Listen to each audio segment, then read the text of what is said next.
Dad's job. I sure wish Dad could come to my basketball game tonight, complained Bud to his older brother, Troy. He's had to work every Friday night. It's not fair.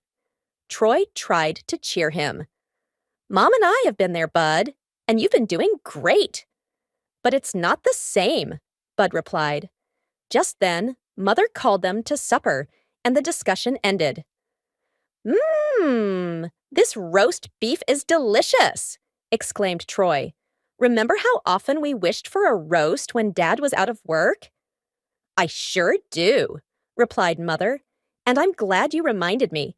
I've been grumbling lately about Dad working the second shift, forgetting that no work means no gravy. She glanced at Bud, but he refused to smile. All evening, he remained gloomy. The next evening, the family lingered over supper, glad to have Dad with them.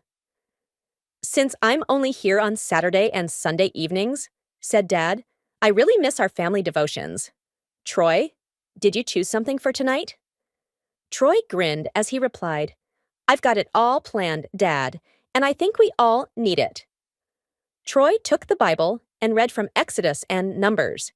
Then he looked up and grinned. Today is an anniversary, he announced. Anybody know what for? I do, responded Dad promptly.